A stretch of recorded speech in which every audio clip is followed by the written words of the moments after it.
Thank you, Nitin sir. So I welcome you all to the very last plenary session of the India Distributed Renewable Energy Summit 2026. And without further ado, I request Ms. Deepa Singh Bagai, Country Head NRDC, to come on stage to present the initial remarks. Uh, Good afternoon, everybody. Just after this nice announcement about the high tea and then the dinner, it's very hard for people to stay in this room. I mean, that's a huge disincentive for people who are trying to talk about capacity development for the panel here and for the audience here. But I hope the high tea will stay till the end of this and you will not get it cleared because then everybody will run away right now only. But on that note, I want to say a big thank you to all those who are here, and particularly to welcome Sangeeta ji, Dr. Sangeeta Kasturi. She is a scientist at MNRE and is also a person with a great vision for the DRE in this country. And I have had the privilege of knowing her and working with her and interacting with her, learning from her, sharing ideas with her. Thank you, Sangeeta ji, for being here. My name is Deepa. My name is Deepa Singh Bagai, and I head NRDC in India. And we have been working very closely on DRE in India, and particularly on the capacity building aspects of of this very, very important area for us. So, any conversation we have these days, whether it is about when you're coming to work and if you have to, you know, take transport where there is a lot of smog, and like one of my colleagues was saying as she sat in the auto this morning, the smog was so terrible, and then can't we have more EVs? And then if the EVs are charged by regular power, then again it's terrible because then there's coal and there's other polluting fuels. So is there a scenario where the EVs are charged by clean energy? Then there is, I myself, yesterday only was having this discussion about some neighbor who had come into our neighborhood and said that there are 40 households here that have solar panels, and I've noticed them. Can we do that? And his motivation was that the cost of solar now has reduced so much and that it has become so efficient, even the panels, the size of the panels, the cleaning. So there's always some conversation or the other in your daily lives which touches upon DRE all the time. So it's not something which, when I started my career as a young SDM in a very hot, sunny place in the center of India, Jhansi, better known for the Rani of Jhansi. But one of the pet projects that I was handling, and this was almost 30 years ago, was solar cookers. And at that time, solar cookers were considered a revolution. There were these big boxes, and we used to have these black round dabbas in which you put the rice and the dal, and you left it when you went to office, and you came back, and it was cooked like some, magic of the sun and some blessings of the sun. We didn't imagine at that time that where I live now today, my home, the electricity I get is through distributed renewable energy, some aspect of it. Like the little garden lights we have along the pathway, they have like panels about this size. So it's ubiquitous, it's everywhere. But for this to be everywhere, what do we need? We need this to be more than everywhere. It's there in the cities, but where do we have to take it? It has to reach the villages, because that is where the challenges are many more. So, if we think of a village, what do we think of? We go to so many villages. The statistics all say, we are in a closed room, so perhaps I can say this, that all villages in India electrified, we have. But what is the nature of that power? How regular is it? How stable is it? Like even in my home, I have so much of variation in the power supply sometimes, that sometimes the AC will be get burned, sometimes the microwave will not be, will blow off. So there is, if that is the situation in Delhi NCR, you can imagine what is the situation in the villages. So everything is in place. And like one of my colleagues said, on paper, the job is very well done. But in reality, there are many challenges. And because of those challenges, what happens? Kabhi bijli aayi, kabhi nahi aayi, chali gayi. Very often, there's electricity during the afternoon, when practically everyone in the village on a winter afternoon will be outside their home. And in the evening, when it's needed most, when kids have to study or when people come back home from their work, it's not there.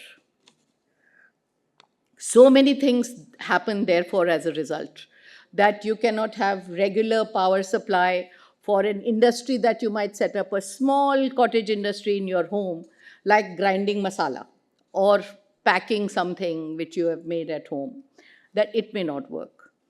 What may happen? Student may not be able to study. So these are not, like my colleague was saying, these are not intended failures. These are failures because of the way our systems work. So what we need to think about is that it is in these spaces, it is in these situations that distributed, decentralized, renewable energy has such an important role to play. So how does that work? Solar mini grids give reliable power in a little area. A solar cold storage allows you to store whatever you have produced. A local technician is able to fix the fault if it happens. That's where the capacity building comes in. And that's where you need a workforce. If decentralized renewable energy becomes so ubiquitous, you also need people to be able to handle that.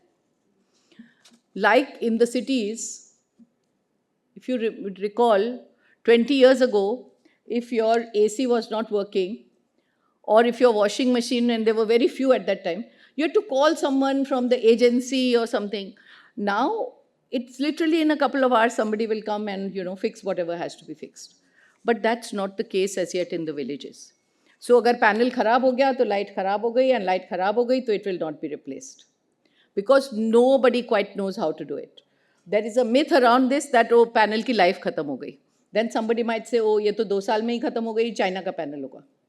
So all those things happen, and they may not necessarily be all true. It may just be a question of capacity. So what do we have to do to build this capacity to be able to tap into this huge potential of decentralized renewable energy? We hear this, and there are projections, studies that say that 3.5 million green jobs will be there by 2030. But those million jobs may be available. Do we have trained people who will fill those jobs? One of the big banes of India, whenever you talk to kind of senior industrialists or something, is yeah, we have so many people who go to universities, so many people who are getting higher education, but when I look for good people for my company who are fit for the jobs I have, I don't find them. So are we going to make the same mistake? Are we going to create the same challenges for us when we are talking about this sector? So there are a few things that we specifically need, and that is to make the technology so easy, so friendly, but at the same time available so far away that where a person is living, there is actually that capacity at that local level to be able to do this. So when, again, going back to when I was an IS probationer and we had a 10-day attachment with Bankar Roy and his group, and at that time, this was revolutionary. The trainings that they were imparting and the barefoot college and the revolutionary work that was being done in Rajasthan. and then it spread to other places and other countries. But despite all that, those are very small initiatives even now. It hasn't become mainstreamed, it isn't everywhere, it is not everywhere where it should be. And because of that, we definitely need this to be given the attention it deserves at the policy level, at the financing level, at the technology level, at the dissemination level, at the utilization level, and at refreshing this. Because if you train someone like somebody who trained in Barefoot College 20 years ago, that has become very outdated. So, how do we continue to have an upward spiral of capacity that continues to rise with the improvements in technology, with the improvements in geographical spread, with the improvements in manufacturing efficiency? There are a lot of areas where that capacity is needed. So, that is the skilling conversation that we need. And we need these people to be fit to be able to do that. And it is here that we can learn from each other's experience. There are people who have been doing this work for a long time. I see my, people I've worked with for many, ever since I started working with the NRDC, Devesh Bhai is sitting here. And it is something that we really need to think about and to answer the questions of how will we meet the emerging green skills need? What are the training models that are currently in use? Are they good enough? Are they meeting the industry needs? Is there a match between industry needs and what we are teaching, or what capacity building is being done? And again, there's one small distinction I want to make between training and capacity development. So training is only one part of capacity development. Capacity development has to have an ecosystem, it has to have an institutionalized mechanism, it has to have a loop, it has to have financing, it has to have monitoring, accountability mechanisms, policy support. So capacity development happens only when a lot of factors are present, not just a training that you start a training school and you give the training. I mean, when the skilling program had become a big deal in India, I had one of the people from my village who came to me and said, "Didi, skilling wala kuch dilwa dijiye humko program." I said, "आप क्या जानते हैं, क्या करेंगे, कैसे करेंगे?" He said, "नहीं, उसमें कुछ करना नहीं होता, इसको पैसे देने होते हैं, इसको पैसे देने, इसको पैसे देने होते हैं और हमें पैसे मिल जाते हैं." तो ऐसे हो जाता है, थोड़ी बहुत ट्रेडिंग भी हो जाती है. So that was then, and now because of digitization, because of a lot of technology, things have changed, things have improved. We have many instruments with us which we can use to improve all this, to work this through. We are having an AI summit just across in another of the halls, which Dipesh was participating in this morning, where there are so many tools available for so many different applications. So we have to think about all this, about these newer tools and these institutional arrangements that are there now, where you can do things from a distance, you can do distance learning, you can simulate, so many possibilities. So how can we integrate government programs, private sector initiatives, community level efforts, using all the instruments that we have in our toolbox at our disposal? Because no one agency, and I firmly believe this, कि जितना भी Dr. Kasture wants to do this, she can't do it alone. Jitna bhi NRDC thinks that they can do it as a think tank, as a pilot organization which runs pilots or which does research, we can't do it. Jitna bhi Devesh Bhai thinks that Seva can do it, alone nobody can do it. It has to be a joint, combined, collective effort where everybody is working together for a goal and everybody is infused with the same spirit of collaboration and of solving the problem. There's another huge issue here, which is something that is probably not particular to the clean energy sector, but because we are dealing in it, it's more obvious and in our face. One of the statistics that we keep hearing is that women are only 11% of the RE workforce. So while we are doing a study on clean jobs and trying to find out how many there actually are, there is also an India, a global statistic that in the all over the world there are 32%. So even by that standard, which is already low, India is extremely low. And we keep hearing that RE jobs are particularly suited for women. RE will particularly empower women. It will help livelihoods. So DRE is really the answer for so many things. But what is actually happening on the ground? What is it that we can do to make this happen?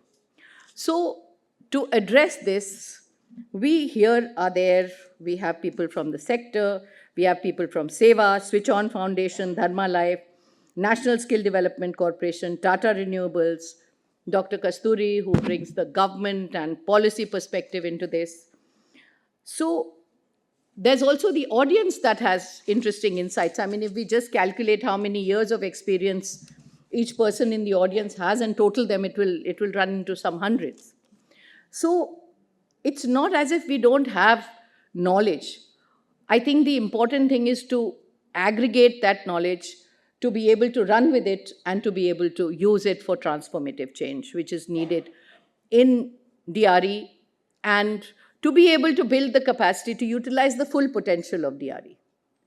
So that to me is really something which our task is cut out. So many of my team, at least, are really well aware that I'm very fond of Urdu poetry, and now they have also become very fond of Urdu poetry.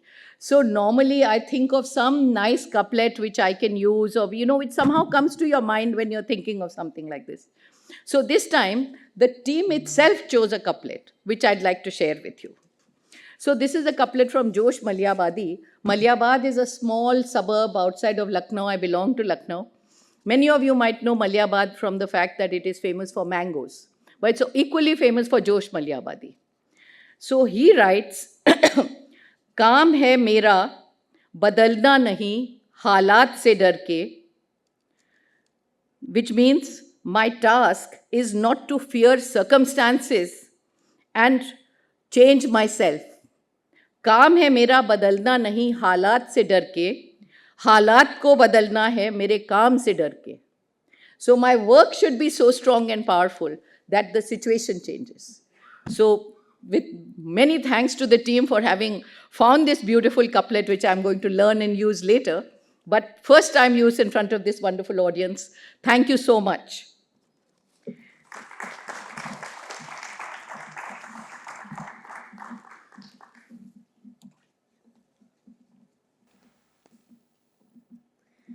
Thanks for setting the context, ma'am. And we all acknowledge that MNRE is an important stakeholder in the DRE skilling space.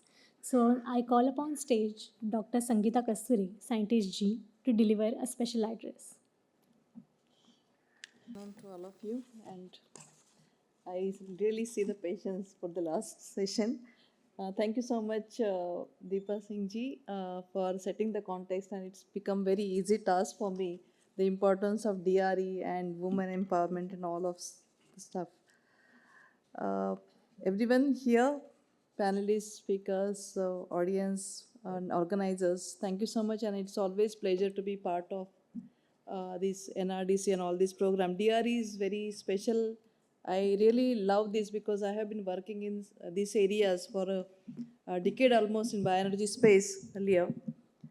And now also looking at the HRD program, Human Resource Development, which is the one of the important program cross-cutting, supporting capacity building. As is mentioned, ma'am has mentioned, this is very important. It's not only for the training, it gives the entire space, policy, how to bring in the training part, how to build the infrastructure, and etc. Everything, all aspects are brought together.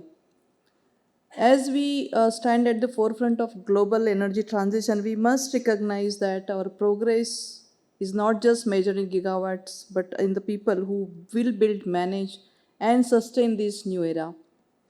Our goal is, as you mentioned, Deepaji, to institutionalize the renewable energy education so that our growth is backed by a workforce that is not just qualified but truly industry ready. And we are seeing that fruits of the vision which Seminary has set so far. And you all know that India is ranked third. And for the past 2 days, we have been hearing about the India's progress and DRE. What is the role? What is the importance of DRE? To date, under this HRD program, we have almost trained more than 70,000 candidates across solar, wind, hydro, and bioenergy domains. And importantly, over 35,000 have already got the job, secured their employment, which shows that training is meeting real industry demand. Also, the Mitra program, which is the backbone of the strategy of HRD program, Surya Mitra is the flagship program, where more than 66,000 technicians for solar PV operation and maintenance have been trained, and more than again here 50%, that is 33,700 have already got the jobs. Again, for the farmers, Varun Mitra program, which is for meant for specifically solar water pumps, there also we have been supporting this capacity building. Further, again for wind and hydropower, that is Vayu Mitra and Jala Urja Mitra, which is coordinated by IIT Roorkee. They have also trained the required sufficient train, which already got secured the jobs. Recently, we have also launched Bio Urja Jaiva Mitra program, which is again linked to the biomass utilization, which is meant for the rural area, and again their employment would be good. This is basically helpful for the livelihood, empowerment of livelihood. So this is on pilot mode. We are going to try it, and it will be scaled from next financial year. So again, institutions building. So not only the training center, there are different centers like NICE, National Institute of Solar Energy, National Institute of Wind Energy, Bioenergy, as well as IIT Roorkee and IIT Bombay, Mumbai. So these are the institutions. They have all the capabilities, infrastructure, and they are further training. TOTs are there, training of trainers, and further this is scaled up. Again, as you mentioned, if you want to scale this further, we need to have some modern equipments. How can we enable this even using app? And then this they can always visit the field. On-job training can be done. So this way only we have to change our systems. In that capacity, both instruments we have to change. Again, the scaling, whether this is meeting industry demand, we need to do upscaling and rescaling. So that part also we have been taking consideration, and we have recently had consultation with all the industry sectors, industry association, what are their demands and how industry can contribute this. Government is doing, but that should not be enough. We have to join hands, industry as well as government, to make this demand and of supply change, and what are the capacities required, what are the lacunas are there in this, that we need to work out. And in that line we are working together with this, and I think NRDCs and SEWA, all these roles for this is very important to take. But for together going for the vision of 2030, when PM Surya Ghar, there also we have a large number of capacity building happened. We are aiming to have 3 lakh skilled manpower. So far we have reached almost 1.67 lakh people under capacity building program. And again, National Green Hydrogen Mission, there also capacity building has been developed with Center of Excellence created, and also improving livelihood, as I mentioned, in biomass bioenergy sector. DRE, if we call DRE, we're calling this as off-grid or multiple usages. Biogas is a simple example, I can talk about that, which domestic biogas farmer is using. And more than 50 lakh such biogas plants have been set up with subsidy from MNRE.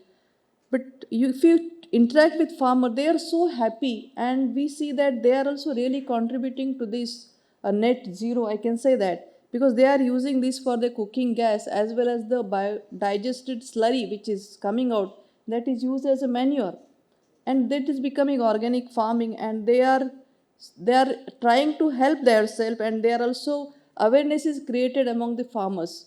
There are such ambassadors are there in farmers also.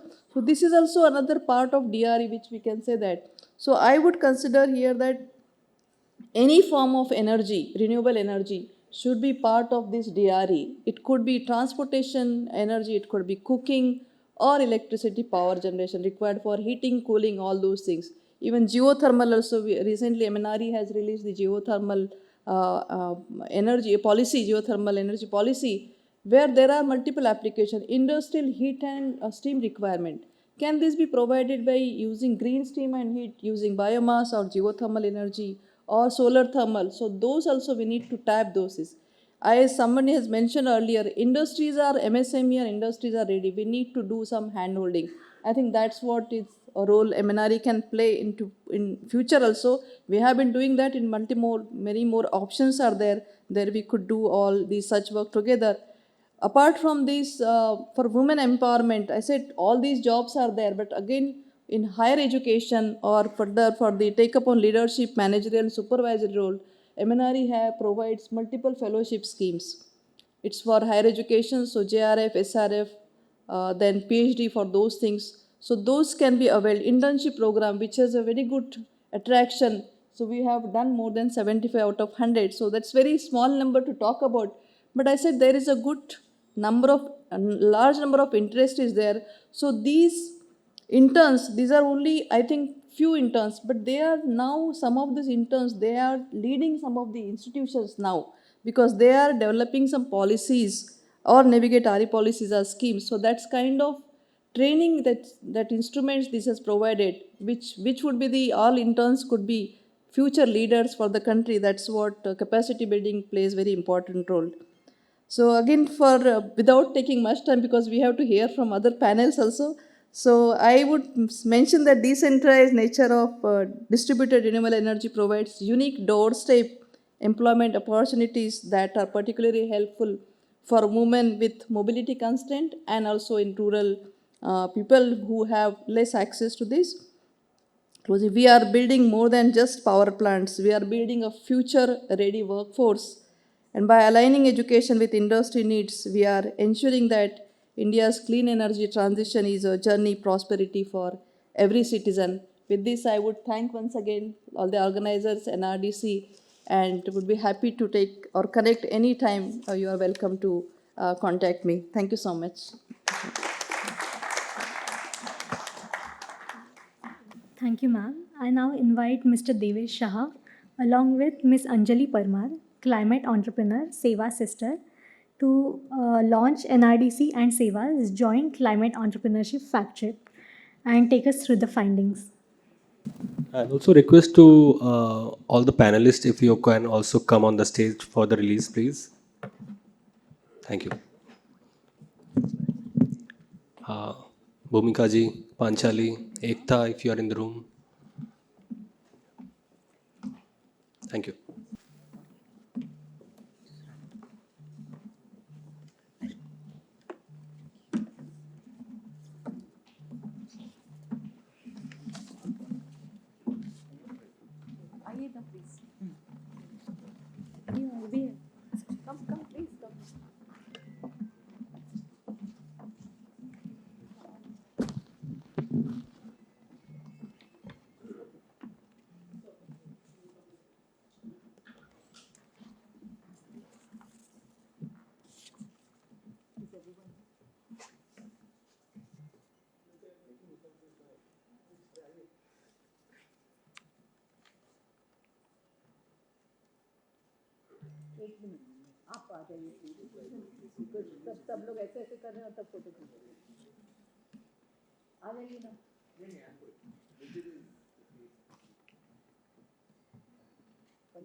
Namaste, good afternoon, and I understand post lunch and last session. But I'll just first of all thank NRDC very much for for all the support they have been doing. And कुछ समय पहले दीपा जी ने already homework भी दे दिया था कि हमको ecosystem बनाना है, कैपेसिटी बिल्डिंग का, सिर्फ ट्रेनिंग नहीं करनी है. And along with that she also gave that motivational couplet कि क्या करना है हमें. बट बिफोर आई स्टार्ट, ये काफ़ी वेरी ओल्ड और वेल नोन एक पिक्चर है कि वो जो ग्रीन सर्कल है वो हम हैं जो चेस कर रहे हैं उस रेड सर्कल को. And with progress of time वो रेड सर्कल बड़ा होते जा रहा है और वो जो ओवरलैप है वो कम होते जा रहा है. This is very important right now because when we talk about हमको फ्यूचर रेडी कैसे होना है, which is the next topic that we are going to talk. तो प्रॉबली मुझे कैपेसिटी बिल्डिंग ऐसे करनी है where I am ahead of that red curve. Only then I can say I'm future ready. So what is it? Probably we all have to together imagine and get inputs from scientists and people in this line of work that what it is. With that, I would in fact thank my sister Anjali Ben. She is a climate entrepreneur. वो एक प्रकृति पोशिका बहन हैं. मैं चाहूँगा कि वो अपने व्यूज़ ज़रा सामने रखें.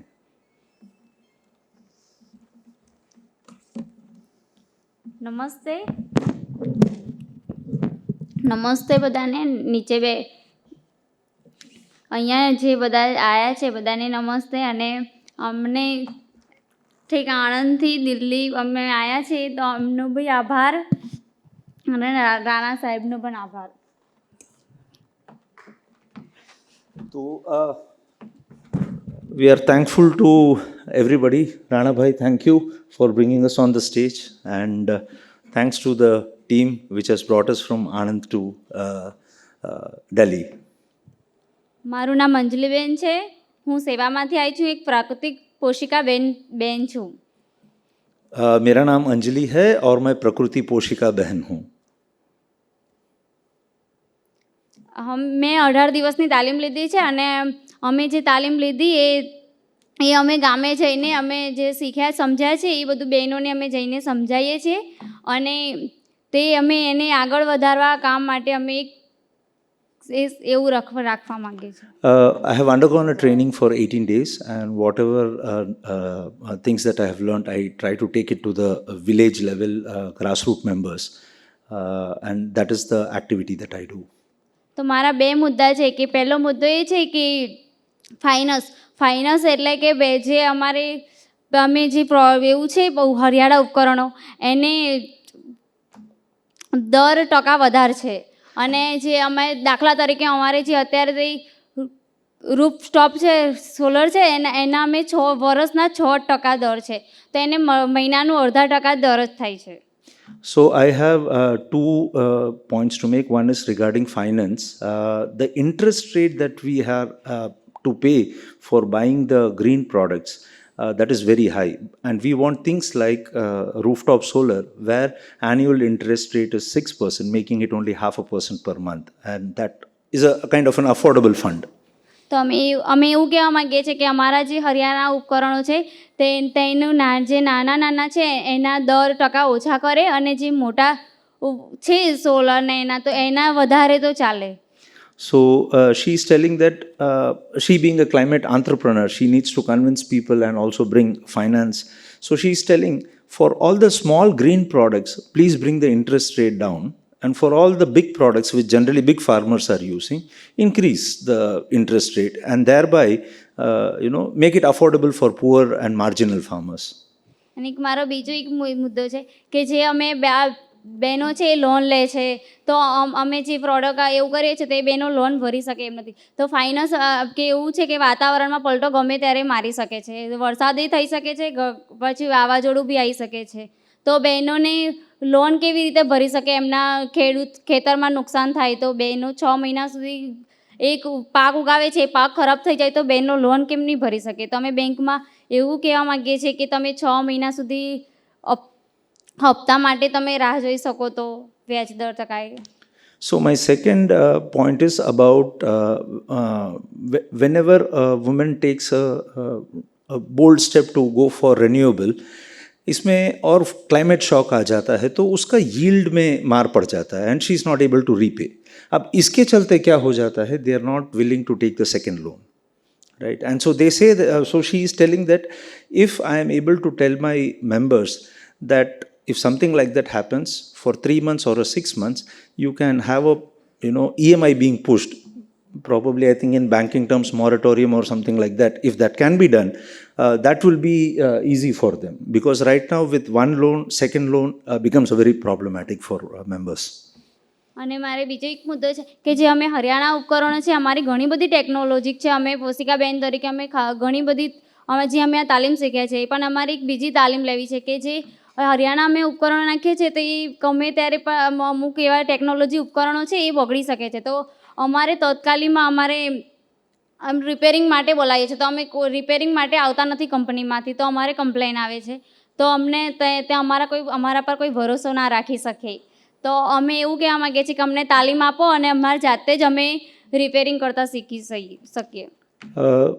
एज अ क्लाइमेट एंटरप्रेन्योर मैं एक चैलेंज और फेस करती हूँ, that is when products repair हो जाते हैं तो even if it is within the warranty period, it takes time for the person from OEM to come. So people start losing trust on me, so selling becomes difficult. So my request is, please give me training. Yes, I've undergone climate entrepreneur training. Give me training pertaining to repairing of those products so that I can then and there do it, so that people trust me. અમે કંપનીમાં અમે બધાને અમે request કરીએ છીએ કે અમને કંપનીમાંથી તાલીમ આલે અને અમને સર્ટિફિકેટ આપે તો અમે ગામડે જઈને બહેનોને બતાવીએ તો બહેનો અમારી પર ભરોસો કરે અને આ પ્રોડક્ટ અપનાવે અને એ લઈ પણ શકે. So she is telling that the company, as in OEMs, they train us and give us a certification that yes, she is authorized to repair it. In that way, people can trust us. Thank you. बहुत सरस.